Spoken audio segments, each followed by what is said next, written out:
Voter তালিকা প্রকাশের পর দেখতে পাই ভোটে জেতার জন্য ইউনিয়নে আওয়ামী লীগের লোকজনদের প্রবেশ করানো হয়েছে। একই পরিবারের স্বামী স্ত্রী সন্তানের স্ত্রীদের ভোটার করা হয়েছে। শুধুমাত্র নিজ সমর্থকদের দিয়ে ভোটার তালিকা করা হয়েছে। পক্ষান্তরে যারা দলের দুঃসময়ে পরীক্ষিত ত্যাগী, কারা নির্যাতিত, দলের প্রতিষ্ঠাতা লগ্ন থেকে জড়িত, জননন্দিত সাবেক উপজেলা ও ইউনিয়ন চেয়ারম্যান, সভাপতি, সম্পাদক সহ দলের একটি বৃহৎ অংশকে বাদ দিয়ে ভোটার তালিকা তৈরি করেছে। এরকম ষড়যন্ত্রমূলক কাউন্সিল অনুষ্ঠিত হলে দল চরম ক্ষতিগ্রস্ত হবে, যা দলের ভারপ্রাপ্ত চেয়ারম্যান জনাব তারেক রহমানের কাম্য নয়।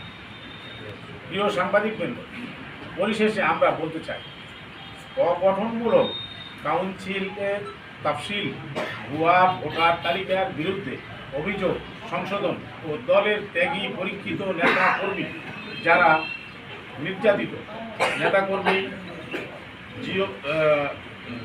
জনপ্রিয় চেয়ারম্যান বৃন্দ সহ সব দলের প্রতিষ্ঠালগ্ন থেকে যারা আছে, তাদের ভোটার তালিকা অন্তর্ভুক্ত করার জন্য বারবার আহ্বান করলে নওগাঁ জেলা আহ্বায়ক, সদস্য সচিব সহ নির্বাচন পরিচালনা কমিটি কোনো প্রকার কর্ণপাত করেন নাই।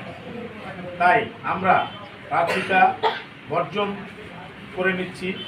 পাশাপাশি আমরা জেলা আহ্বায়ক ও সদস্য সচিব, নির্বাচন পরিচালনা কমিটি সহ এর সাথে যারা যুক্ত, তাদের পদত্যাগ দাবি করছি।